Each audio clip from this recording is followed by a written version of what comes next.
Kaget. Apalagi itu single pertama aku Kak, waktu join sama Sony Music. Oke. Jadi emang sebulan 2 bulan lagu itu rilis, ya udah aku nggak expect apa-apa dong. Yeah. Karena anak Bali nih baru ke Jakarta ngerilis single, nggak ada apa-apa yang aku bayangin. Tapi tiba-tiba setelah beberapa bulan kok banyak yang bikin creation pakai sound itu. Memes dengan sound itu. Iya, quotes-quotes pakai sound itu. Terus aku kayak, apakah ini waktunya saya bersinar gitu? Mungkin ada beberapa netizen yang sempat kemarin itu membanding-bandingkan kamu sama Mahalini.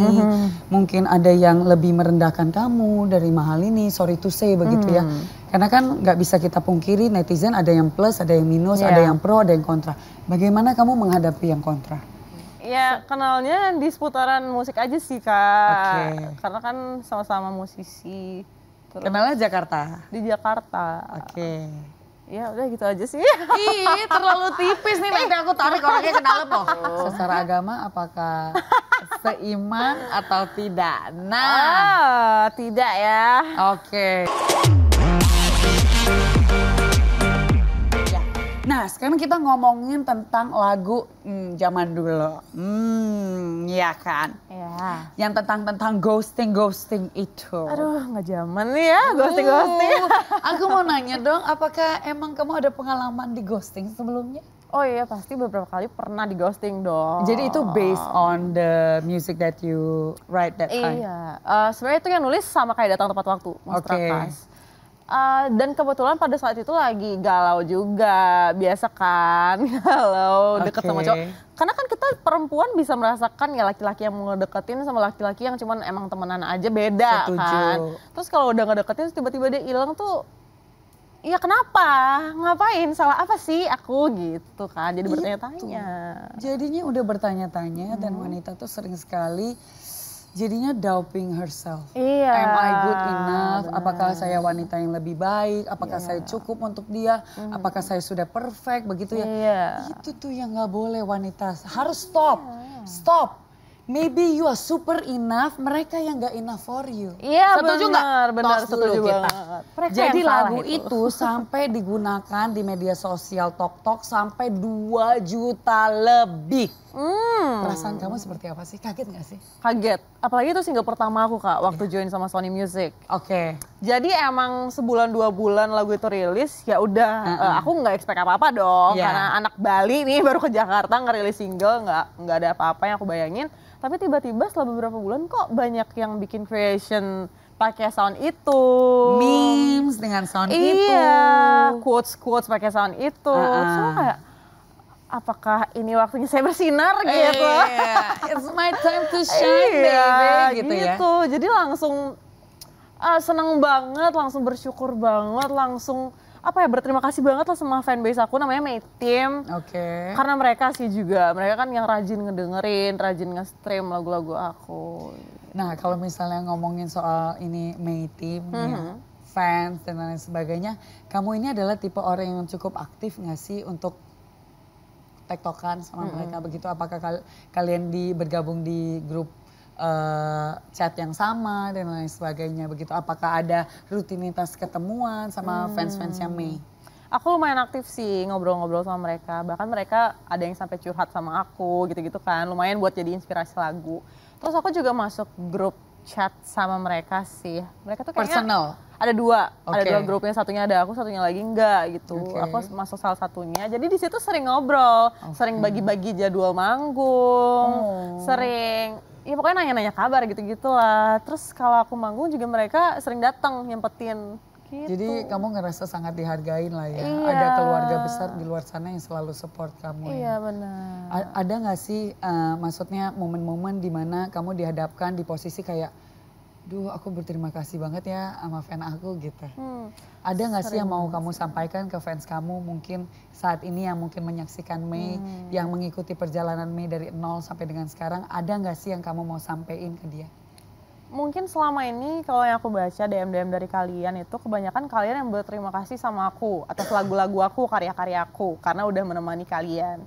Tapi di sisi lain aku juga sangat berterima kasih loh sama kalian karena udah nemenin aku, udah nerima baik buruknya aku selama ini, terus udah sempetin waktu untuk datang support aku. Jadi kayak aku bukan apa-apa tanpa kalian, lagu aku juga enggak akan jadi apa-apa tanpa kalian. Terima kasih banyak teman-teman My Team, semoga kalian solid selalu, semoga kita juga bisa berkembang bareng. Amin. Amin. Ada momen-momen berkesan atau momen-momen yang gak terlupakan bareng-bareng sama My Team gak? Oh banyak sih Kak, aku kayak ulang tahun tuh dirayain. Di mana?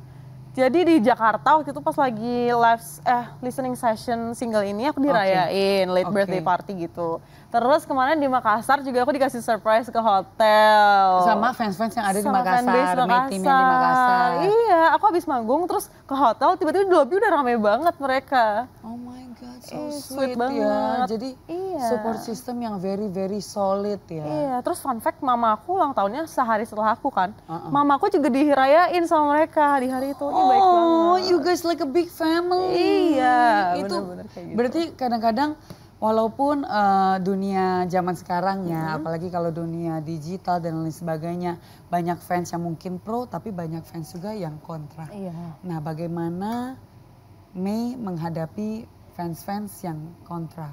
Mungkin ada beberapa netizen yang sempat kemarin itu membanding-bandingkan kamu sama Mahalini. Mungkin ada yang lebih merendahkan kamu dari Mahalini, sorry to say begitu ya. Karena kan nggak bisa kita pungkiri netizen ada yang plus, ada yang minus, ada yang pro, ada yang kontra. Bagaimana kamu menghadapi yang kontra?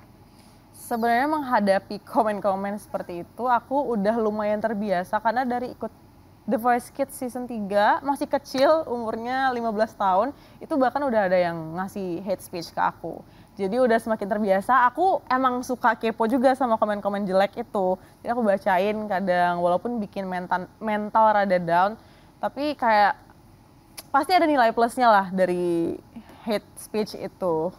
Kayak misalnya aku dibanding-bandingin sama hal ini mungkin identitas aku, karakter aku kurang kuat yang aku tangkep. Jadi aku bisa belajar lagi untuk cari mungkin stylenya, jati diri, jati karakter, diri, cara nyanyi, gitu-gitu sih. Dan aku juga sama-sama dari Bali kan sama Kak Gelin. Mungkin gara-gara itu juga teman-teman ada yang membandingkan, terus lagunya juga sama-sama ballad gitu-gitu. Jadi itu emang gampang dibandingin juga sih Kak, aku udah terima juga resikonya.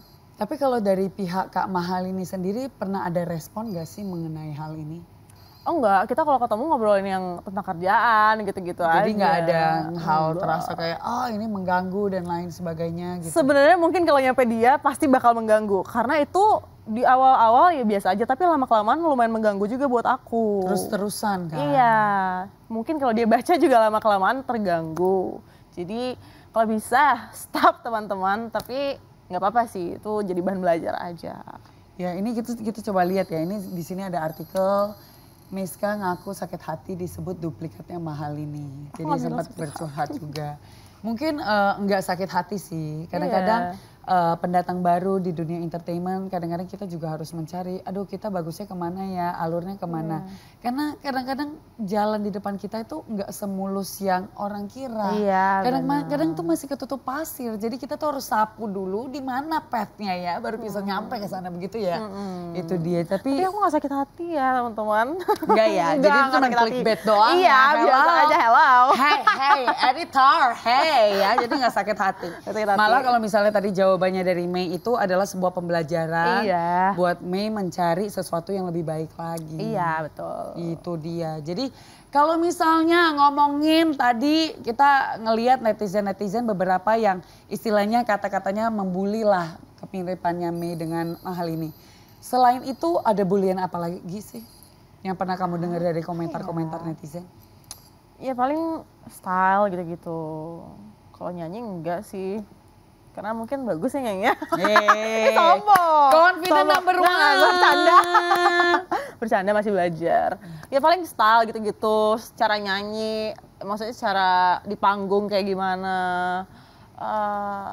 gitu-gitu aja sih Kak, yang receh-receh aja. Tapi kalau ngomongin style kan juga harus dimengerti ya netizen. Karena kan kita datang dari suku yang berbeda-beda, pulau yang berbeda-beda, bahasa kita berbeda-beda, cara berpakaian, cara ngomong begitu ya. Itu berbeda-beda, jadi tidak bisa kita terapkan ke satu standar kelas, oh selebriti itu harusnya kayak gini. Hey, setiap latar belakang kita tuh berbeda-beda begitu ya. Benar. Apalagi kalau kita lihat Mei ini adalah pendatang baru, istilahnya baru pindah dari Bali ke Jakarta. Bahkan sampai sekarang tuh masih tinggal di Bali. Masih bolak-balik. Kaget gak sih pindah ke Bali? Pindah ke Jakarta. Awal-awal ya lumayan culture shock ya dengan gaya teman-teman yang heboh dan ya serunya Jakarta gitu, lumayan kaget. Tapi lama-kelamaan terbiasa. Terus aku ada pacar aku juga yang nemenin di Jakarta, jadi ada tour guide-nya lah di sini. Udah ada kawannya, timnya, komunitasnya lah. Temennya juga banyak. Jadi sekarang udah lumayan nyaman untuk kalau bolak-balik ke Jakarta juga nggak terlalu kayak homesick dan lain sebagainya lah ya. Bener. Oke, nah kalau tadi sudah di-mention soal laki-laki dari Jakarta. Kita sih memang sempat sih melihat beberapa kali begitu ya sosok laki-laki ini. Tapi kita nggak mau menebak-nebak Insertizen. Karena di sini kita mau membuka semuanya, exclusively. Biarkan Mei bercerita sendiri tentang laki-laki ini. Siapakah dia? Kenalnya dari mana? Kenapa Mei bisa memilih laki-laki ini sebagai pendamping Mei? Iya malu loh, ada orang ya loh. Di luar gitu. Ya kenalnya di seputaran musik aja sih Kak. Oke. Karena kan sama-sama musisi. Terus Kenalnya Jakarta. di Jakarta. Oke. Ya udah gitu aja sih. Ih, terlalu tipis nih, nanti aku tarik orangnya ke dalam loh. Iya kan? Oke, kenalnya di Jakarta, di Iya. dunia musik. Apakah di sebuah event? Iya di sebuah event. Siapa yang approach duluan? Apakah approach-nya itu face to face atau by digital DM malu-malu kucing gitu? Jadi kita satu project. Jadi kita satu project, terus dia yang reach out duluan sih dia.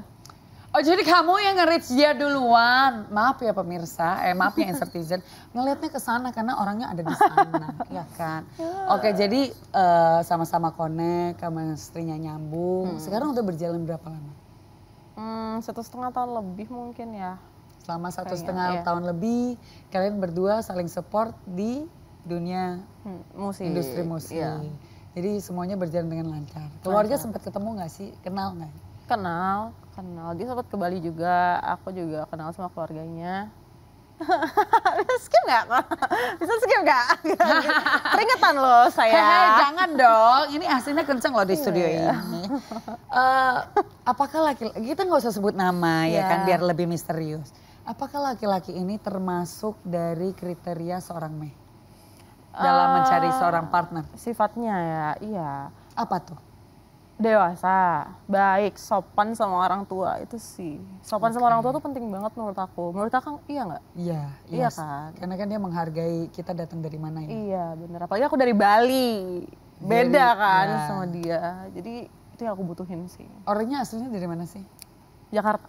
Jadi asli orang Jakarta, ketemunya di Jakarta. Dan kamu dari Bali. Bali.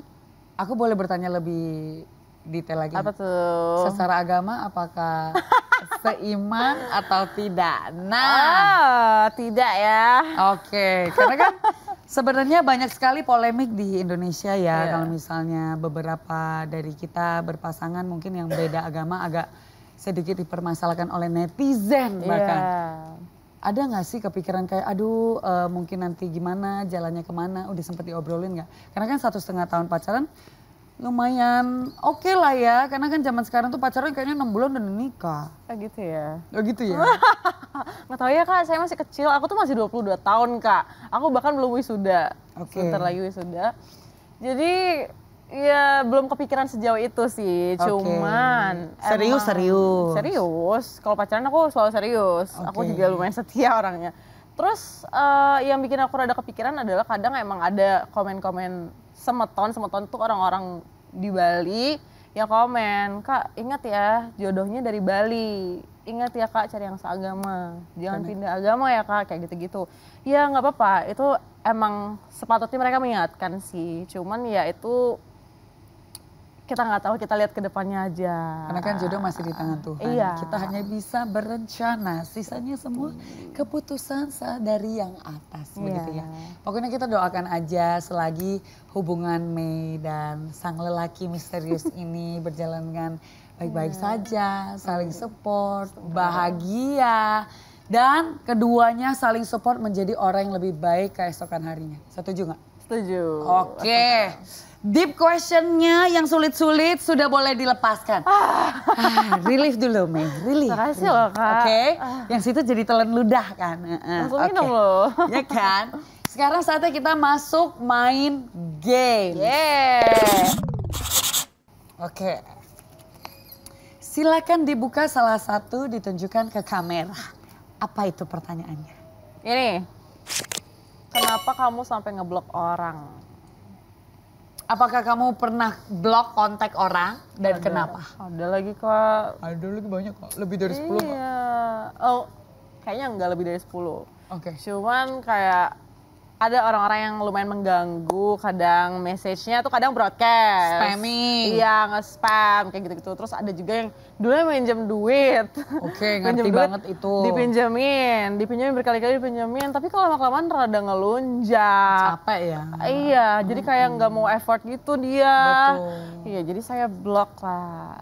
Oke. Jadi sebenarnya untuk tipe-tipe manusia menurut aku ya, yang kontak bloknya itu nggak lebih dari 10 kontak itu masih masuk akal pemirsa. Iya. Masih masuk akal Insertizen. Jadi kalau kamu masih ada blok 15, 19 itu masih masuk akal Masih ya. aman ya. Nanti kalau waktunya udah tepat kita unblock lagi. Iya. Nanti ya tapi. Kartu yang kedua. Yang kedua. Hmm. Aduh, apa 3 lagu yang sering kamu dengar belakangan ini? Oke. Apa ya? Apa Meshka 3 lagu? Jujur ya, ini gak peres. Lagu-lagu dari albumnya Kaya ya. Iya, yang pertama tuh ada Bila. Bila. Lagu baru. Oke. Terus awal kisah selamanya itu Kak Raisa featuring sama Kak Barsena. Kak Barsena Oke. pernah ngedirect aku juga waktu recording. Terus ada Pengganti Aku, lagu Raisa juga. Oh my god, jadi tiga-tiganya tuh bener-bener lagunya Kak Yaya. Aku lagi dengerin albumnya, aku loop terus. Aku loop terus. Nggak bosan-bosannya. Nggak bosan-bosan. Bahkan mendapatkan inspirasi baru. Mungkin. Iya, aku langsung nulis lagi. Keren banget. Berikan tepuk tangannya untuk Meshka. Terima